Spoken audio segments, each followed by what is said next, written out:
Hey guys, welcome back to the House Huddle, and thank you for your patience as part 2 has taken so many twists and turns.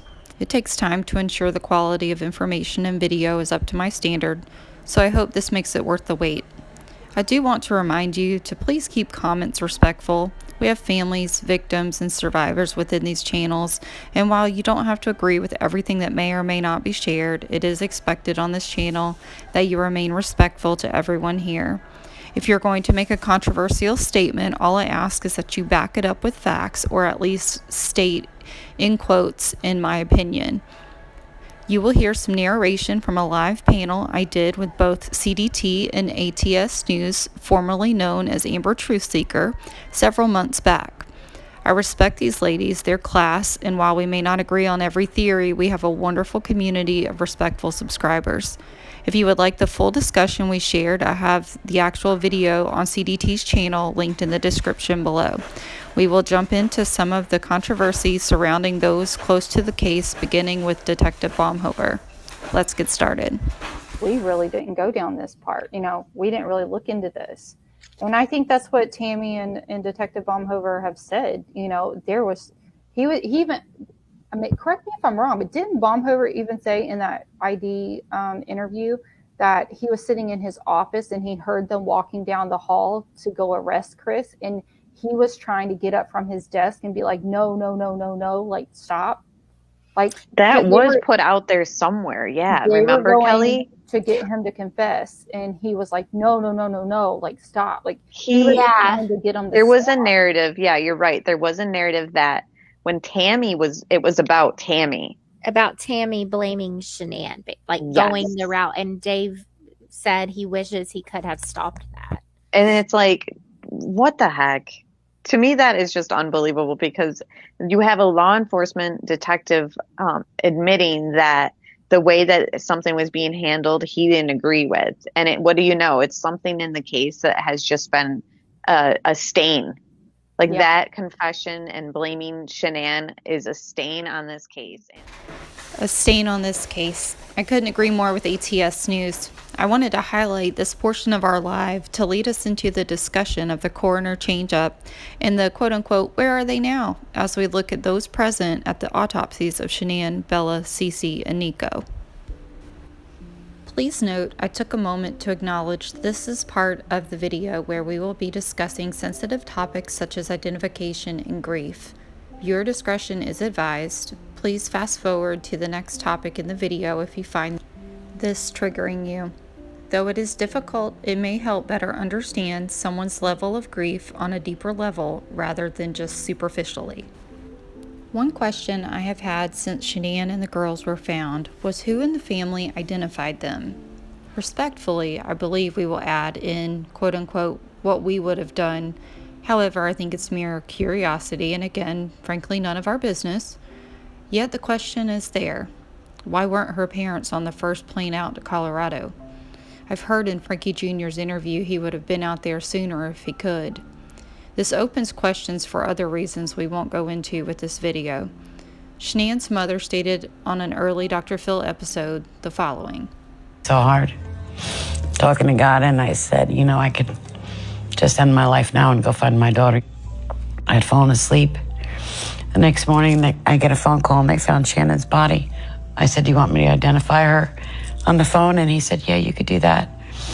And I said, is she beautiful? He said, yes. I said, does she have black hair? And he said, yes. And I said, then you have my daughter. That night, I was laying in bed, and I just felt a presence, and I heard my daughter. I felt her, and I heard her say, I love you, Mommy, and I'm sorry. She told me she was at peace. I finally fell asleep with my daughter at my presence, and she slept with me. I just felt her.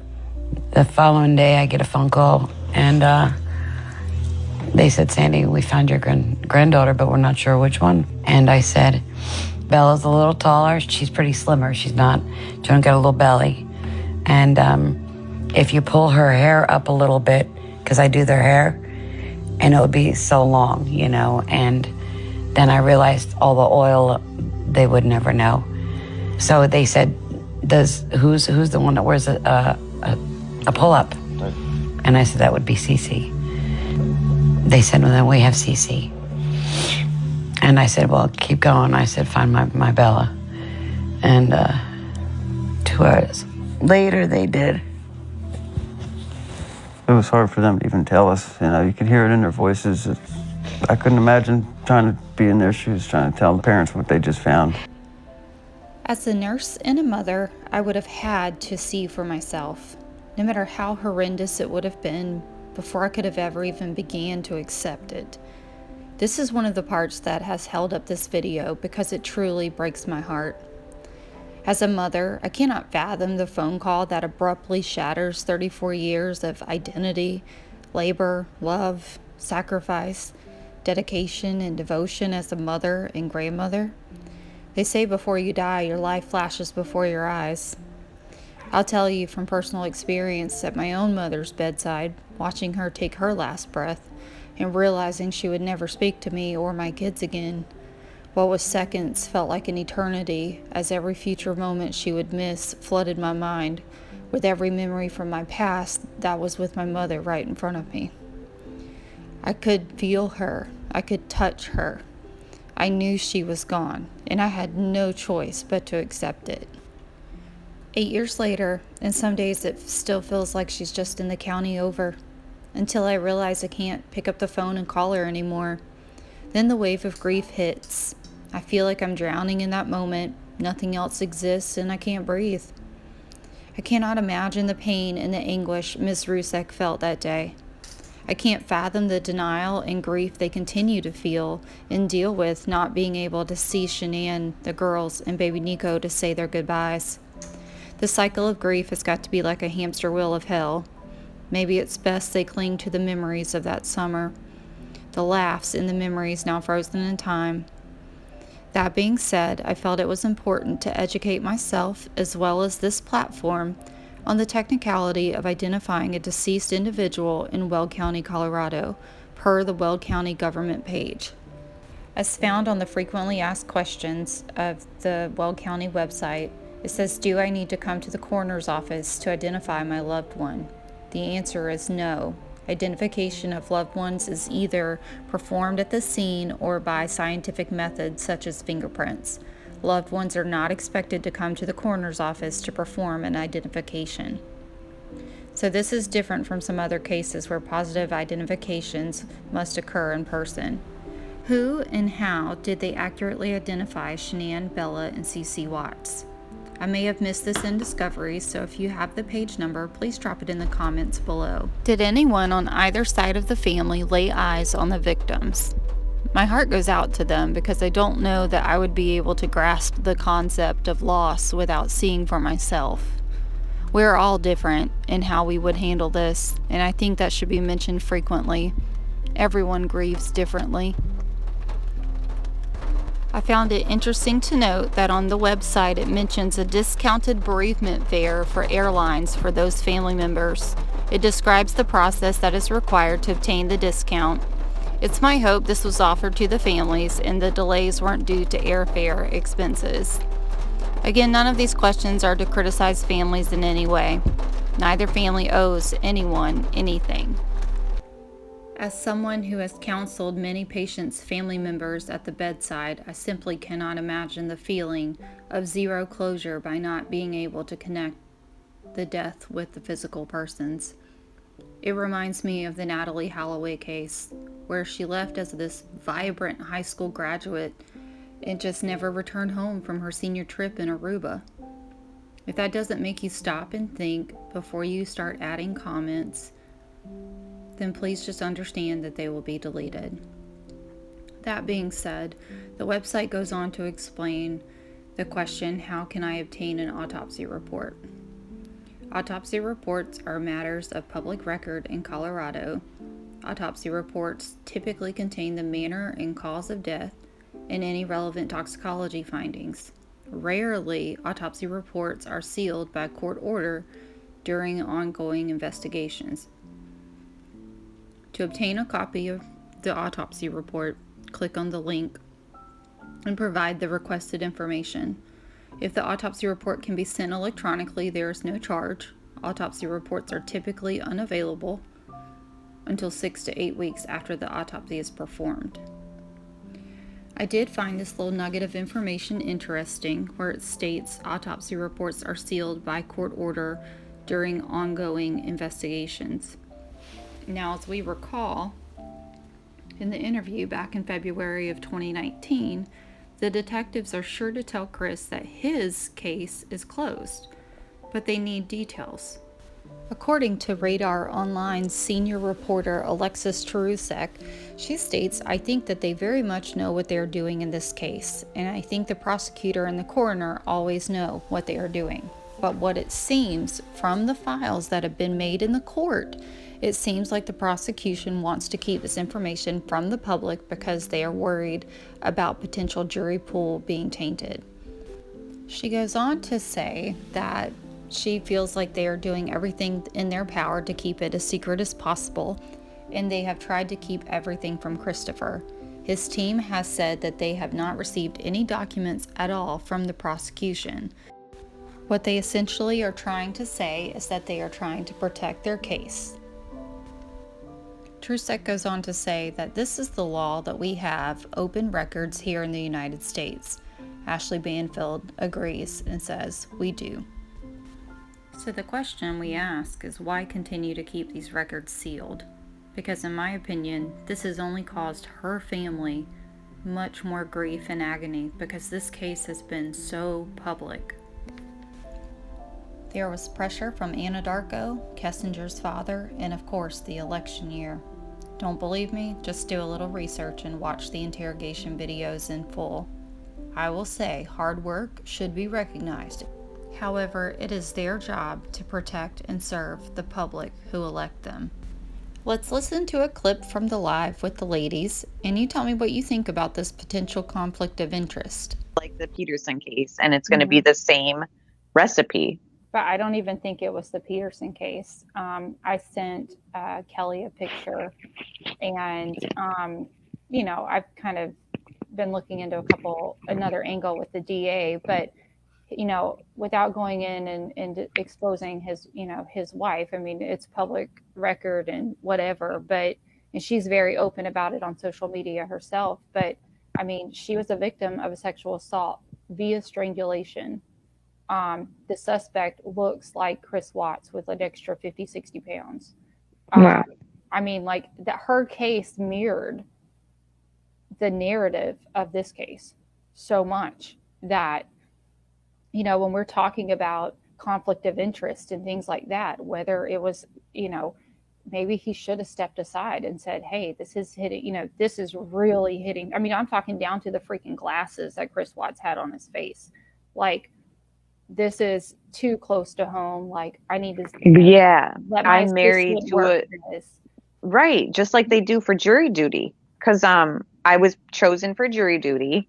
They said it was going to be a case that involved drug use or something like that. And they said to all of us in jury selection, if you have ties to something similar to this scenario we're going to tell you guys about, let us know, because if it hinders your way to objectively look at this and decide, we need to know now and you're excused.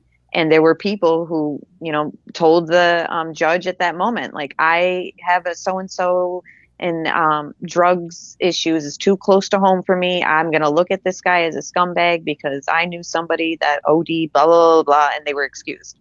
So the district attorney, like you're saying, like maybe should have looked at this and been like, I don't know if I'll be able to objectively look at all this evidence when this is just hitting so close to home. Like, my wife was strangled and this guy looks so much like the guy that strangled my wife. Like, is that what you're getting at pretty much?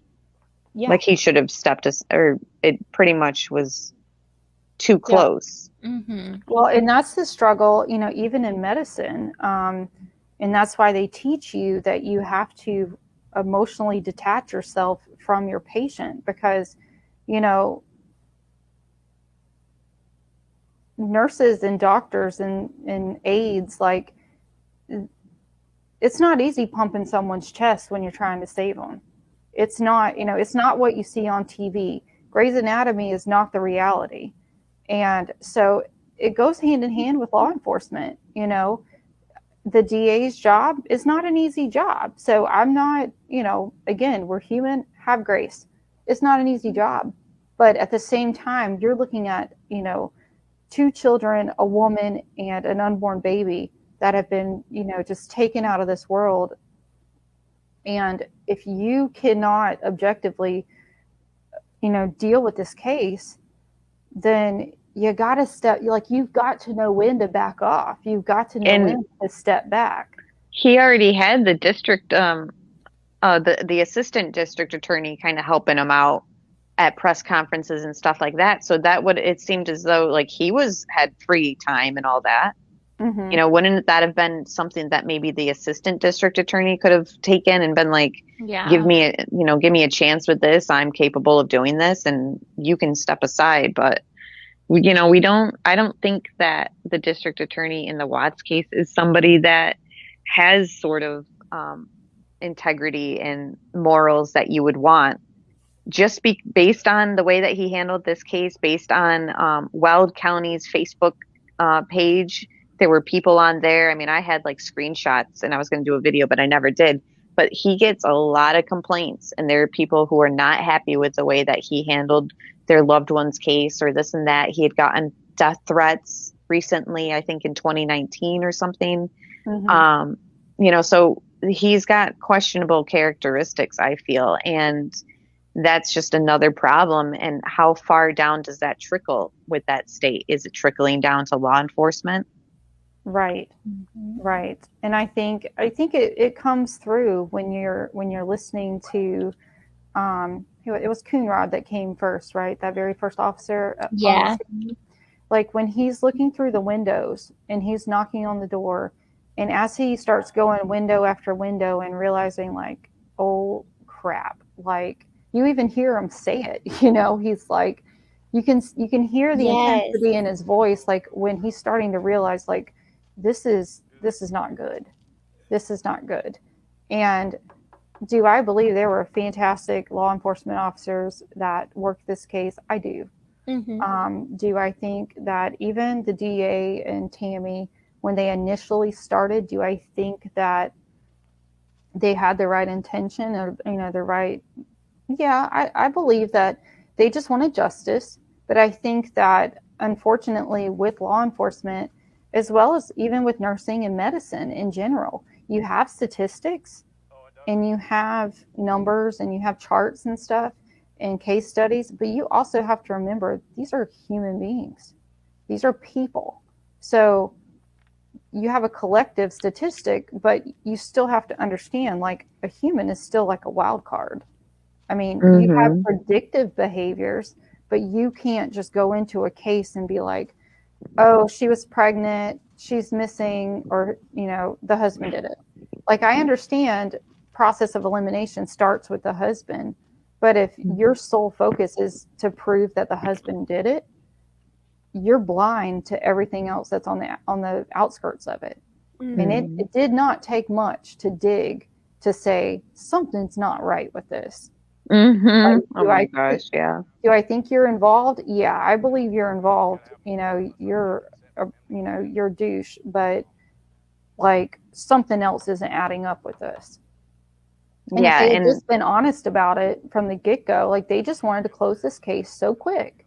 And that's, I now after talking to the investigator, I really question if they're just waiting.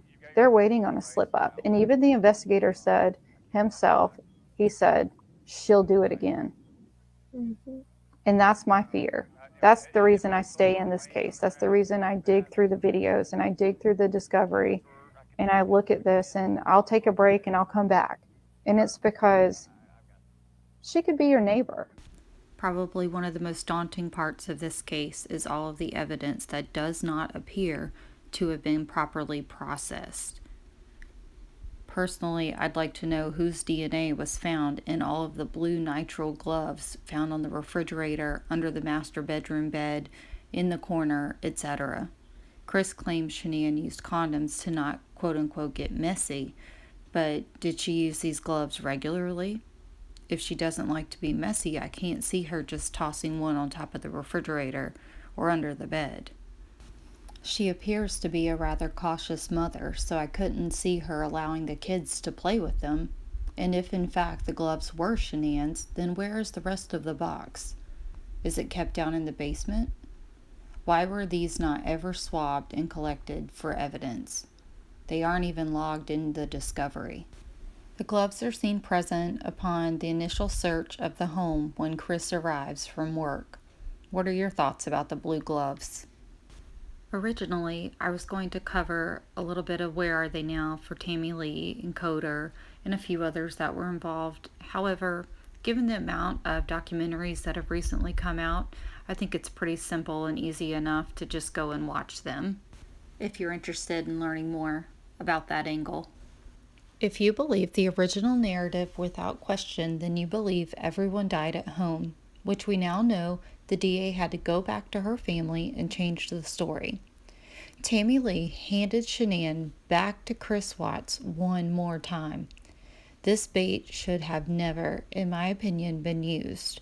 Shanann did not deserve to be used when there was another potential female suspect involved in this story.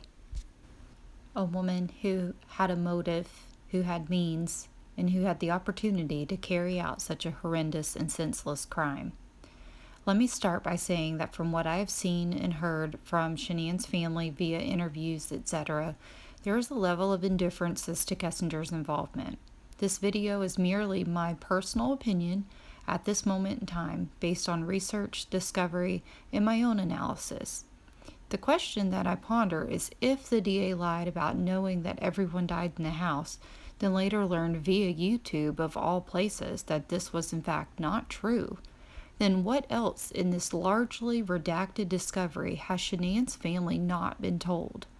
What other questions have never been asked, let alone thoroughly investigated? And how in the hell is this family to ever move beyond this cycle of grief to live meaningful and passionate lives if there still is reasonable doubt that there isn't someone else walking around with every opportunity to do this to another family?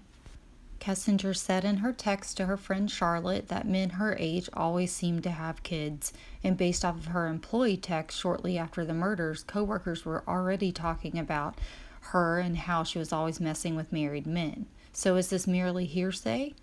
It's possible. Can I just as equally create a video of reasonable doubt about Kessinger? Yes, I can, and I believe that is why to this day we don't have the full story. But is this truly justice? What happens in the event this happens to another family, all because the investigators rather blame the victim for the murder to get a false confession than to dig into the whole story? This is backed by statistics that I recently discussed with the panel. Let's listen to a few clips and I'll clarify any areas where the sound may be faint. It was my first time ever going live on YouTube, so I was having to figure out the mic.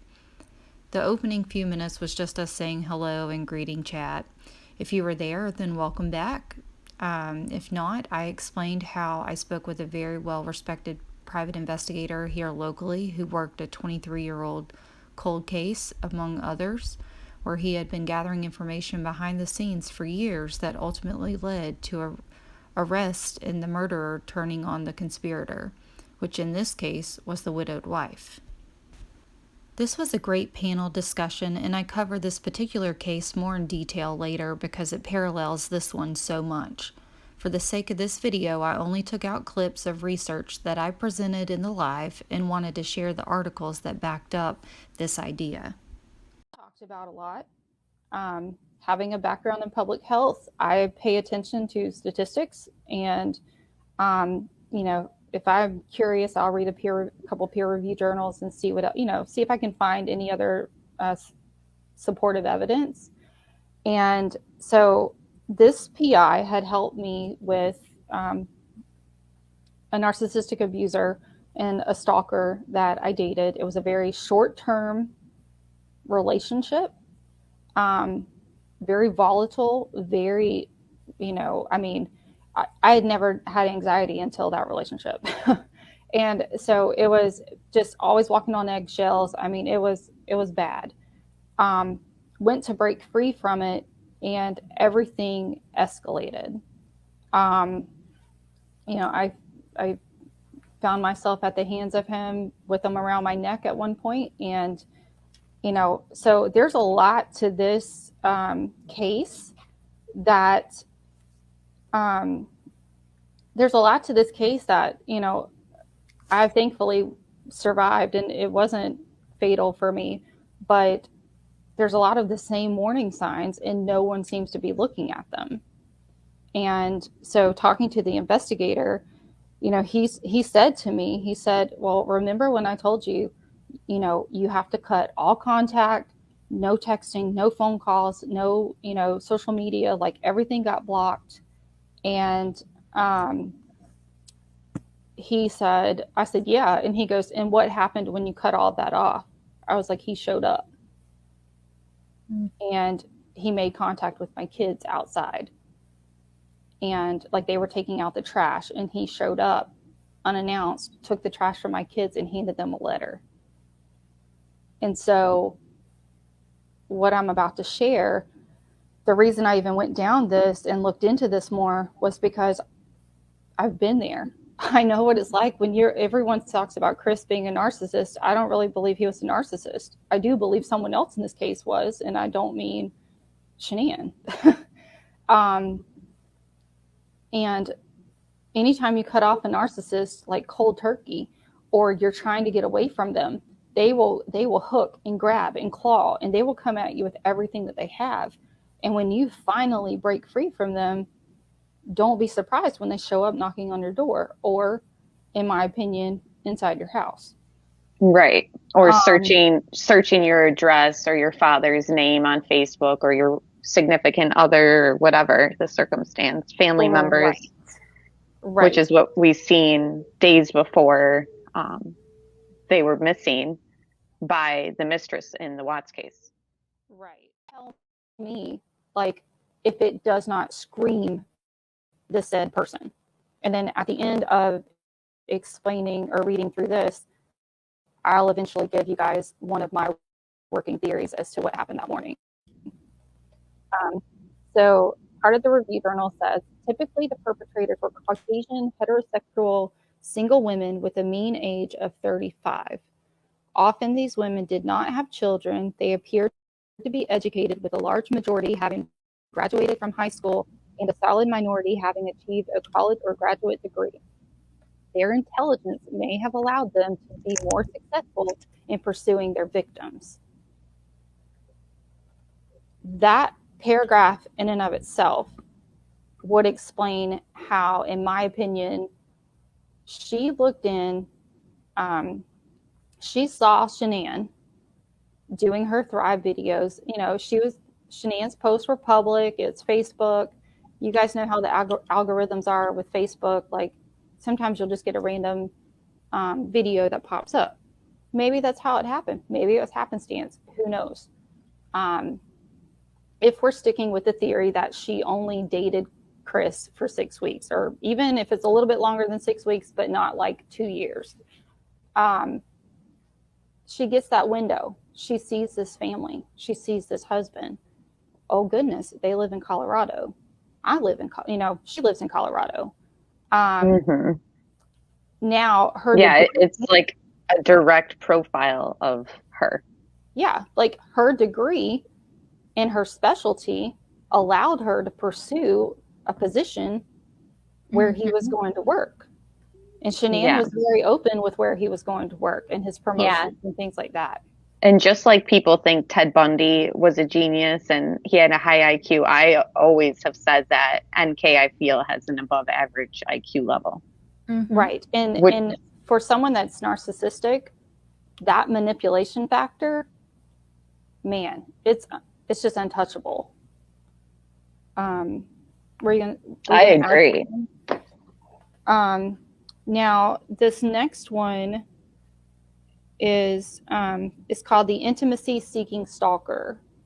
And this group was a large group classification. It was based on the desire for intimacy with someone that the stalker had identified as their true love, half believed that their love was requited, qualifying for the Diagnostic and Statistical Manual of Mental Disorders, diagnosis of delusional disorder, erotomanic type, The other half were termed to have morbid infatuations in which they recognized that their love was not returned, but insisted with delusional intensity on both the legitimacy and the eventual success of their quest. Along with the rejected stalkers, this group tended to be the most persistent over time. The rejected stalker, this was the largest group, and their behavior was brought about by the termination of a relationship, most commonly with a romantic partner, but also with estranged mothers, broken friendships, or strained work relationships. Now, before I finish, Chris Watts was two of those. He was the work relationship, and he was the romantic partner, even if it was for that short period of time. Often these stalkers experienced ambivalent feelings about reconciliation and revenge regarding their targets. The majority suffered from personality disorders, although about 1/5 had delusional disorders. This group had the widest range of methods associated with stalking, but was significantly associated with telephone harassment. Well, telephone harassment in our day and age is social media. Yeah. And then stalking and cyber stalking, and this was updated February 12th of 2020. While stalking, cyber stalking can be committed by someone you don't know, it is most often a crime perpetuated by someone with whom you are familiar. Most often than not, stalking, cyber stalking is committed by a current or former intimate partner, and the stalking, cyber stalking may begin or get worse when you end the relationship. Yeah, and that's the thing, is so many people have excused her searching of Shanann as like, oh, everybody looks up everybody. I've looked up my current boyfriend's ex-girlfriend, or I've looked up, you know what I mean? And it's like, no, you guys need to differentiate between being curious and cyber stalking, which is what you're explaining. Mm-hmm. Now, I would, and I don't have it on me at the moment. So, I mean, it may be something we get back to, or you add in comments later. Is when was that? You remember NK signed up for a hospital sponsored like race or Tough Mudder or something like that? Do we know what month and year that was in? I can look it up. I feel like, was it August of What was the question? I'm sorry. Remember NK was doing that rope course or whatever at the hospital? Oh yeah, yep. That was, yes, summer 2017. Okay. So July, August of 2017. Somewhere. Yes, I believe it was, I want to say July, but again, Plunder has, I think, the video on that. Maybe Amanda will know. So if that's the case, if in fact July, August-ish of 2017 was when she did that race, if that is where she came, because I've also done fitness competitions and have professional status in bodybuilding. If you go to a fitness expo of any type, you've got supplements and sponsors, and you've got tables and booths. And so if you're doing like a Tough Mudder, you may have like gear, and you have sponsors at that expo. So if she's out there doing this competition, we've all been trying to figure out how in the world did these like worlds meet and come together. If that was the first thing, was, oh, she saw Thrive, and then she looked online, and then boom, there's where the connection was. Because she looked Shanann up in September. It's documented, it's in discovery, it's been confirmed by the DA.